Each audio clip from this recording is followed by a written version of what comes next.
जय श्री कृष्णा। राधे राधे।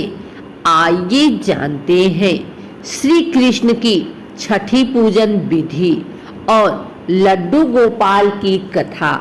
श्री कृष्ण छठी के दिन सुबह जल्दी उठकर स्नान करें और साफ वस्त्र धारण करें। इसके बाद लड्डू गोपाल को पंचामृत से स्नान कराएं।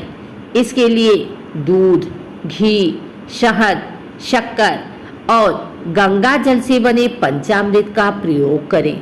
इसके बाद शंख में गंगा जल भरकर लड्डू गोपाल को फिर से स्नान कराएं। स्नान कराने के बाद भगवान को पीले रंग के वस्त्र पहनाएं और उनका श्रृंगार करें।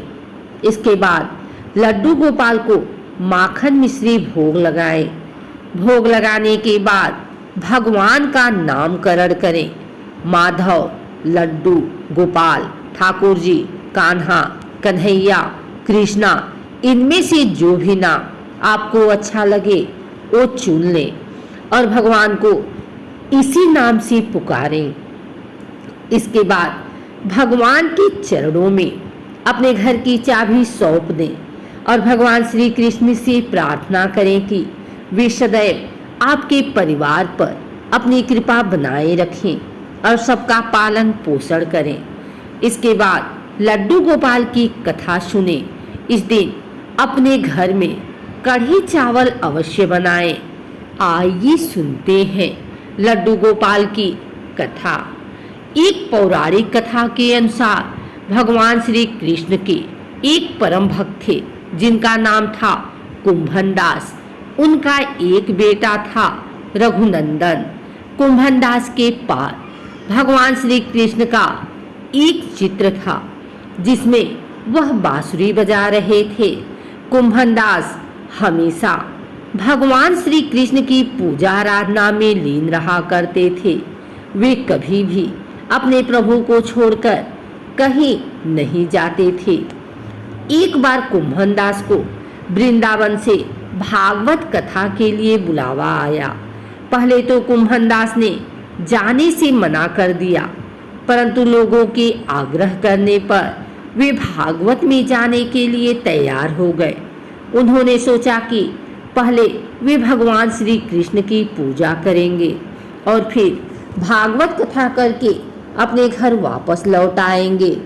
इस तरह से उनका पूजा का नियम भी नहीं टूटेगा। भागवत में जाने से पहले कुंभन दास ने अपने पुत्र को समझाया कि उन्होंने ठाकुर जी के लिए प्रसाद तैयार किया है और वह ठाकुर जी को भोग लगा दे। कुंभन दास के बेटे ने भोग की थाली ठाकुर जी के सामने रख दी और उनसे प्रार्थना की कि आकर भोग लगा लें। रघुनंदन को लगा कि ठाकुर जी आएंगे और अपने हाथों से भोजन ग्रहण करेंगे। रघुनंदन ने कई बार भगवान श्री कृष्ण से आकर खाने के लिए कहा, लेकिन भोजन को उसी प्रकार से देखकर वह दुखी हो गया और रोने लगा। उसने रात रोते रोते भगवान श्री कृष्ण से आकर भोग लगाने की विनती की। उसकी पुकार सुनकर ठाकुर जी एक बालक के रूप में आए और भोजन करने के लिए बैठ गए। जब कुंभन दास वृंदावन से भागवत करके लौटे तो उन्होंने अपने पुत्र से प्रसाद के बारे में पूछा। पिता के पूछने पर रघुनंदन ने बताया कि ठाकुर जी ने सारा भोजन खा लिया है। कुंभन दास ने सोचा कि अभी रघुनंदन नादान है, उसने सारा प्रसाद खा लिया होगा और डांट के डर से झूठ बोल रहा है। कुंभन दास रोज भागवत के लिए जाते और शाम तक सारा प्रसाद खत्म हो जाता था। कुंभन दास को लगा कि अब रघुनंदन उनसे रोज झूठ बोलने लगा है, लेकिन वह ऐसा क्यों कर रहा है। यह जानने के लिए कुंभन दास ने एक योजना बनाई। उन्होंने भोग के लड्डू बनाकर एक थाली में रख दिए और दूर छिपकर देखने लगे। रोज की तरह उस दिन भी रघुनंदन ने ठाकुर जी को आवाज दी और भोग लगाने का आग्रह किया। हर दिन की तरह ही ठाकुर जी एक बालक के वेश में आए और लड्डू खाने लगे।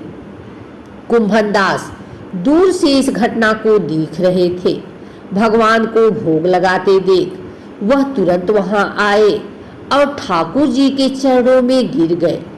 उस समय ठाकुर जी के एक हाथ में लड्डू था और दूसरे हाथ का लड्डू जाने ही वाला था, लेकिन ठाकुर जी उस समय वहीं पर जमकर रह गए। तभी से लड्डू गोपाल के इस रूप की पूजा की जाने लगी। छठी के दिन इस कथा का पाठ करने से भगवान कृष्ण प्रसन्न होते हैं और भक्तों की सभी मनोकामनाएं पूरी करते हैं।